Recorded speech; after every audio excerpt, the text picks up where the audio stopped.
Oman का चक्कर लगा और ओमान में सेटिंग ये कर दी, क्या हम मिलके स्ट्रेट ऑफ हॉर्मोज को कंट्रोल करेंगे, क्या हम limited traffic straight of Hormuz से छोड़ सकते, कैन वी डू दैट। कुछ इनकी बात हुई है, कुछ इनकी नहीं हुई, ये फिर भाग गए। इन्होंने फिर कुछ आगे नहीं कहा क्योंकि अमेरिका का डंडा था। यहां ये सीधा गए पाकिस्तान। पाकिस्तान पेजिस्किन जा रहे थे, मैंने बोला आपको, और पाकिस्तान गए पहले गिलाबाफ और कराची, कुछ देर बाद पेजिस्किन भी लैंड किए। और गिलाबाफ और कराची मिलते शहबाज शरीफ से और पेजिस्किन मिलता मुल्ला मुनीर से। मैंने तभी कहा, मैंने कहा भाई देखो, ईरान को दो चीजें भी चाहिए, पैसे कतर ने और ट्रंप ने व्यवस्था कर दी, स्ट्रेट ऑफ हॉर्मोज पे कंट्रोल, जहाज एक साथ ना निकले, लेवरेज बना रहे कतर, उसके लिए गए थे ओमान। और अभी चाहिए हथियार, क्योंकि अगर मैं चाइना से मशीनरी मंगाऊंगा, सामान मंगाऊंगा, हथियार बनाने में, प्रोडक्शन लाइनें अप करने में साल लग जाएगा। I don't have that much of time, ये सबको पता है, क्योंकि ईरान की लगी पड़ी, ईरान इज रियली स्केयर्ड।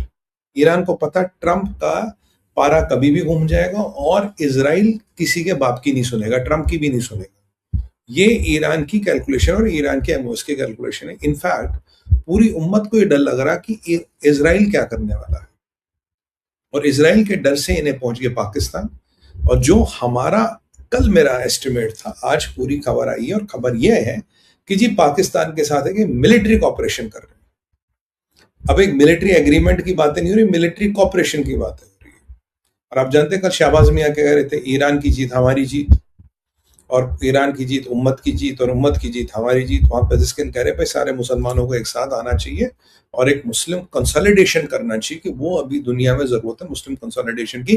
कल ये पेजिस्किन ने ईरान में कोट अनकोट कहा था। अब पाकिस्तान जाके पाकिस्तान को बोलो भाई अमेरिका के खिलाफ खड़ा हो जाओ, उतनी तो औकात उनमें है नहीं, तो क्या करेगा पाकिस्तान। पाकिस्तान में एक चीज बहुत सॉलिड दिखती है, वो है यहूद। आप उनको बोलो जी हमें यहूदों के एटम बम से खतरा, आप हमें न्यूक्लियर अम्ब्रेला दो। अगर यहूदों का एटम बम आया, आप हमारी रक्षा करो जैसे आप सऊदियों की कर रहे हो, तो हम अमेरिका हम पे बम चलाएगा नहीं। आप अमेरिका का नाम मतलब यहूद के नाम पे पाकिस्तान में कुछ भी करा सकते हो। मुसलमान मुल्क है, पाकिस्तान के नाम यहूद का नाम लो, कुछ भी हो जाएगा। ये उनका ऑब्जेक्टिव था, ये लेके वो गए। अब वो बिल्कुल, अब ये इसराइल को भी एक डायरेक्ट मैसेज दिया जा रहा है कि भाई अगर तेरे पास सैमसंग ऑप्शन है तो हमारे पास भी पाकिस्तान का इस्लामी बम है। वो मिलेगा नहीं मिलेगा, क्या होगा नहीं होगा, मेरा तो मानना है कि पेजिस्किन को पाकिस्तान नहीं जाना चाहिए था। लक्ष्मण रेखा पार कर ली, और वही लक्ष्मण रेखा उसने पार कर ली उसके रईसी साहब ने। रईसी साहब का फिर क्या हुआ, उनके विदेश मंत्री का क्या हुआ आप जानते हैं, इतिहास बन गए बेचारे। तो अगर आप कोई बड़ी विकेट पाकिस्तान में गिरे, ईरान में गिरे गिरे तो आप हैरान मत होइए। आज मैंने टीवी चैनल्स पे बोल दिया विकेटें गिर सकती है, और अगर गिरी तो क्यों गिरी, किसने गिराई, कुछ नहीं। गोल्फमैन वैसे ही बड़ा अग्रसर है, कह रहा है यार मेरे को कुछ नई कार्रवाई का मौका। तो गोल्फमैन मतलब मोसाद का नया है, ठीक है। अब मोसाद और शिनबिट में आजकल जान डल गई है, they are really getting active. तो यहां आप देख रहे हैं अब ये मिलिट्री कॉपरेशन इन्होंने अनाउंस की, किस लेवल की, कितनी ये इन्हें अनाउंस नहीं की। अब जब इन्होंने मिलिट्री कॉपरेशन अनाउंस की और इसराइल को एक मैसेज दिया गया, यहाँ अमेरिका को कोडेड मैसेज दिया गया, इतने में कतरियों ने एक और बम फोड़ा। कतरी कह रहे हैं कि भाई अब एक मिलिट्री कॉपरेशन या एक सिविल मिलिट्री अरेंजमेंट ईरान के साथ वर्कआउट हो रहा है, गल्फ की सारी कंट्रियों का, जिसमें अमेरिका का कोई रोल नहीं होगा। यानी कि हम अपने लेवल पे ईरान से सेटिंग बिठा रहे, जजिया देंगे, वोटएवर देंगे, पर आपका अमेरिका इसमें कोई रोल नहीं होगा, अमेरिका की हमें जरूरत नहीं है। तो ये अमेरिका को पहली लात पड़ी ऑफिशियली, ठीक है। जब ये बातें हो रही है, आज मार्को रूबियो यूएई में थे। जब मार्को रूबियो यूएई में थे तो मोहम्मद बिन जायद से मिले। मोहम्मद बिन जायद ने क्लियरली मार्को को बोला, भाई देखो स्ट्रेट ऑफ हॉर्मोज में किसी तरह का प्रतिबंध, किसी तरह का कंट्रोल, किसी तरह का जजिया, किसी तरह का परमिशन, अप्रूवल, कागज पत्रा हमें नहीं चाहिए। विल नॉट एक्सेप्टेड, यूएई उसको एक्सेप्ट नहीं करेगा। हमारा तेल वहां से बिकता, we can not keep Iran happy. आप जानते हैं कि ईरान और यूएई के एनएसए का भारत की धरती पर द्वंद्व हो चुका है, राइट। ये मार्को रूबियो को, और मार्को रूबियो एग्जैक्टली यही बात सुनना चाहता था मोहम्मद बिन जायद साहब से। मोहम्मद बिन जायद साहब ने कहा, उन्होंने सुना, करे very good, this is what I want. और आप जानते हैं मार्को ने कल बड़ी अच्छी बात बोली, बोला यार एक बार बताओ, तुम रीजनल पीस की बातें करते हो, अगर ईरान के प्रॉक्सीज इराक से ड्रोन चलाने लगे, आपके लेबनान से ड्रोन चलाने लगे, मिसाइलें चलाने लगे, तो रीजनल पीस और शांति कहां से होगी? वो तो संभव ही नहीं है। तो किस रीजनल पीस की शांति की आप बातें कर रहे हैं? ये बैकड्रॉप में चल रहा है, क्योंकि कतर भी कहीं ना कहीं अमेरिका से किलसा पड़ा है, जबकि $400 मिलियन का जहाज है, वो बात अलग है। अब सिचुएशन में आता ट्विस्ट। मैसूद पेजेश्कियान एक गूगली चलाते हैं, उसमें यह कि मोदी जी आपको खमेनी के फ्यूनरल के लिए इनवाइट किया जाता। पहली बार मैं जरा सुन के हैरान हुआ। देखिए, जन्मदिन का कार्ड आता है, सगाई का कार्ड आता है, शादी का कार्ड आता है, मुंडन का कार्ड आता है। यार ये 10 संस्कार के कार्ड कब से बनने लगे? या सुपुर्द खाक जो हमारे मुसलमान भाई यहाँ करते हैं। भाई भारत में भी बहुत मुसलमान है, शिया भी है, सुन्नी भी है, सेकंड हाईएस्ट मुस्लिम पॉपुलेशन है। हमने तो नहीं सुना किसी के सुपुर्द खाक के कार्ड छपते हुए और उसमें नाम लिखता हो। शुभ अवसर पे आपको कार्ड दिया जाता है, उसमें नाम होता। बाकी जो दाह संस्कार हो, कफन दफन हो, उसके बारे में आप समाज को एक इतला करते हो, एक इन्फॉर्मेट हमारा चीज देने, जिसको आना होगा आएगा, नहीं आना होगा नहीं आएगा। और बहुत जब कंट्रियों के लेवल पे ये होता तो कंट्रियां इसीलिए इतला करती है कि we are open for a public funeral. बहुत से फ्यूनरल प्राइवेट होते हैं, उसमें किसी को नहीं बताया जाता, and you declare it's a private funeral, भाई कोई इनवाइटेड नहीं है, किसी का आना हमें मंजूर नहीं है। जब आप पब्लिक फ्यूनरल करते हो कि ठीक है अगर आप चाहे तो आ सकते हो, इस दिन उस दिन यहाँ। पर ये मैं पहली बार सुना है कि कफन दफन का इनविटेशन कार्ड बन रहे।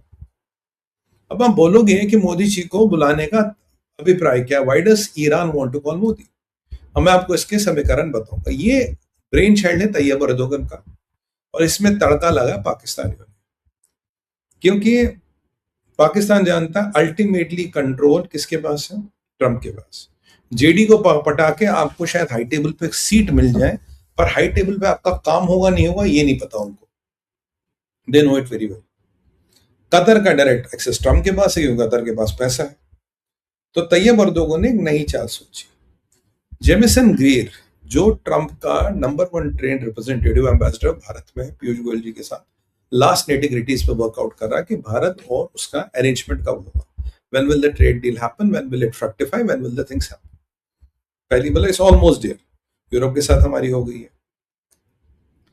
अब जो इनकी चाल वो ये है, सबसे पहले जरा खमेनी की बात करें।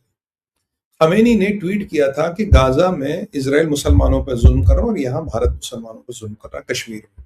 इक्वेट किया था। हमारे जायसवाल साहब ने खूब तबियत से धुलाई की थी खमेनी की, बहुत बढ़िया है।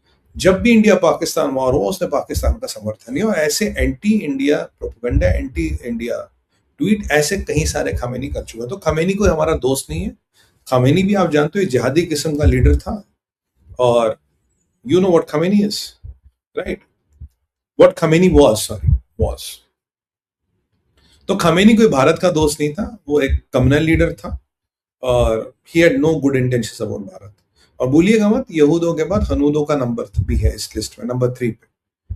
तो अब ये परिस्थिति है। अब आप चाहते हो खमेनी के मृत्यु पे आ जाओ शोक मनाने, 4 दिन की शोक सभा।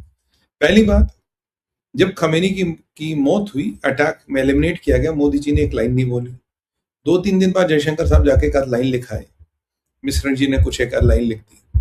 वो एक औपचारिकता थी, डिप्लोमेटिक नाइसिटी जो करनी पड़ती है, बट भारत ने कुछ प्रतिक्रिया व्यक्त नहीं की। अब ये चाहते हैं भारत आए। मान लीजिए मोदी जी वहां जाते, व्हाट डू वी लूज? सबसे पहले will be upsetting our brother Israel, जिसको हमने बोला था we are with the people of Israel here now and hereafter. वो सारा दावा खोखला पड़ जाएगा। You will be upsetting America, और अमेरिका के होने वाली trade deal which is $500 billion per year. और मैं आपको बताऊं, ईरान के साथ हमारा ट्रेड है $1.4 बिलियन का। और अगर आज ईरान पे सैंक्शन खट भी गए, our refiners are not ready to take Iranian oil, उसके कारण है। अगर वो पढ़ना है तो भारत विचार.net पे जाइए, उस पर आपको आर्टिकल मिलेगा क्यों। I don't want to waste precious air time on Iran, why we can't buy their oil. दूसरी बात, ये पहले आपका पॉइंट नंबर 2 है। तीसरी बात, you will be antagonising the entire NATO and the European Union. चौथी बात, you will be antagonising the whole civilised world, because ultimately था तो जहादी। तो जहादियों के फ्यूनरल में क्या हम सबसे बड़ी दुनिया की सबसे बड़ी डेमोक्रेसी, सबसे बड़े इस्लामिक थियोक्रेटिस्ट, या सबसे बड़े perpetrator and exporter of international terror और आतंकवाद के फ्यूनरल में जाएगा? How will that? Because that will be whitewashing, that will be raising the stature of the man. Why should you use Bharat's and Modi's goodwill to raise the stature of the man? क्यों? हम उसका stature क्यों बनाएं? And we antagonize Israel, we antagonize America, we antagonize Europe, we antagonize all the civil world. And on the top of that, we antagonize our friend UAE. UAE और Iran की क्या relation आप जानते हैं, कितना द्वंद्व होता आप जानते हैं। तो यूएई हमारा भाई है, ट्रेडिंग पार्टनर है हमारा। यूएई के इजराइल से बड़े अच्छे संबंध है, 100 बिलियन का ट्रेड है, हमसे सबसे ज्यादा डायस्पोरा अगर कहीं कंसंट्रेटेड है यूएई में। Why should we antagonize UAE? They will not like it definitely. क्या सऊदी जाएंगे इसके फ्यूनरल में? 99% नहीं जाएंगे, एमबीएस नहीं जाएंगे। हाँ, इनका कोई मंत्री जाएगा। और जहां तक डिप्लोमेटिक नाइसिटीज की बात है, आज भी हमने बोला कि भाई ईरान सेफ नहीं है, ईरान में पहले तुमने बोला था लोग को निकालो, आज कह रहा सेफ नहीं है, देख के जाओ, संभल के जाओ, ये करो वो करो ये करो। We are not given a green light for Iran. और हमारे जो एम्बेसडर है वो सक्षम काफी है उस इवेंट को अटेंड करने के लिए, मोदी जी के जाने की जरूरत नहीं। उसके अलावा you will be legitimising Islamic terrorist and जिहादीज बाय गोइंग देयर। और सबसे बड़ी बात, आपका ट्रेड 1.4 बिलियन का, इट डजंट मेक सेंस, आप जस्टिफाई भी नहीं कर पाओगे। सबसे बड़ी बात, अभी जो फ्यूनरल हो रहा है, क्या उसको मोसाद होने दे रहा है? क्या मोसाद इंटरवीन तो नहीं कर रहा कहीं? एक बार हसन नसरुल्लाह का भी करने की कोशिश की थी, भाग गए थे लोग।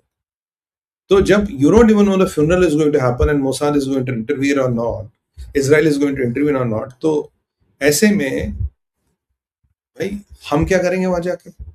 और आपके यहाँ बैठा हुआ मुल्ला मुनीर, यहाँ बैठा हुआ मुल्ला शाहबाज, और सामने बैठा हुआ तैयब अर्दोगन, दुनिया के सारे जहादी वही होंगे। तो जहादियों के महाकुंभ में हमें जाके क्या करना? What are we going to do there? What is India going to achieve there? Why should India be there? और सबसे इंपॉर्टेंट चीज, जब ऐसी परिस्थिति है तो मोदी जी की सुरक्षा का क्या होगा? भाई एक बार G20 मोदी जी गए थे, एसपीजी के 1000 लोग गए थे, टोटल प्रोटेक्शन के लिए 1000 लोग गए थे इंक्लूडिंग एसपीजी। उसके अलावा MI6, मोसाद और FSS से आपने 3 लेयर का कवर मांगा था, तब वो तुर्किया है। तुर्किया के हिसाब से आपका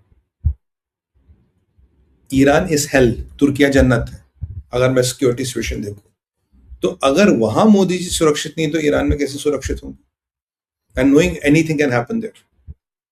तो by all means, Modi ji is not going. They are trying to legitimize Islamic terror. They are trying to legitimize terrorists who died, and they are trying to get us on their camp and show to the world that India is with us. India is with jihadis. Well, that is not going to happen. And मेरा 99.9% assessment है, मोदी जी नहीं जाएंगे. We will not go there because that doesn't help India in any way whatsoever. और अगर तुम्हें लगता है कि तुम अपनी बचाने के लिए मोदी का यूज करोगे, मोदी की गुडविल को यूज करोगे, that is not going to happen. वो होने वाला नहीं है, unfortunately that may not happen. और जिसने भी तुम्हें आइडिया दिया, बहुत घटिया आइडिया दिया है। और जनाजों पे ना जनाजों के इन्विटेशन कार्ड नहीं छपते, ये मैंने पहली बार देखा। हाँ, यू कैन से कि इंडिया हमारा, you can notify us formally, हमारा इस दिन है, अगर आप आना चाहिए, अपना रिप्रेजेंटेटिव भेजना चाहिए, भेज सकते हैं। थोड़ी की इन्विटेशन जी मोदी जी को बुलाओ, वाई मोदी? तो ये आपको मैं बता दूं, ये कहानी ये है, क्योंकि ईरान डरा हुआ, Iran wants to get India side. और अब लोग यहाँ बोलेंगे कि अगर आप वहां जाओगे रिलेशंस को बेहतर करेंगे। हमें ईरान के साथ रिलेशन बेहतर करके करना क्या? युद्ध कल फिर चालू होगा, फिर सैंक्शन लगेंगे, फिर लफड़ा होगा, फिर झगड़ा होगा, ट्रम्प जाएगा, कोई और आएगा। खमेनी का तो भाई मुस्तफा को के इलेक्शन थोड़ी ना, वो तो बैठा वहां पे। तो ultimately India gets nothing out of it and they get everything out of it. So you are using the world's tallest leader, the leader of the largest democracy of the world, to whitewash a terrorist funeral. That is what it is. So why should Modi give you that grace? And why should India give you that grace? तो ये एक बहुत valid point मैं बता रहा हूँ, जिसके जो भारत के जाने का कोई अभिप्राय नहीं है, क्योंकि इन्हें डर लग रहा है। और ये पाकिस्तान ने सट्टा लगा, पाकिस्तान पे इन्होंने सट्टा लगा हथियारों के लिए, और मोदी पे इन्होंने सट्टा लगा है लेजिटिमेसी के लिए। पाकिस्तान हथियार देगा, मोदी जी लेजिटिमेसी देंगे, और हमारी भैया निकल जाएगी, और वक्त आने पे दोनों को ठोक देंगे। ठोकते तो हर एक को, छोड़ते किसी को नहीं। माइनस शियास, दे लीव नोबडी। शियाओं पे इनका थोड़ा रहमो करम रहता, उसके अलावा किसी को नहीं छोड़ते। एंड दैट वे नो कि UAE is a problem and the whole of the Gulf has problem with them, and even within the regime there are a lot of power centers which have problems.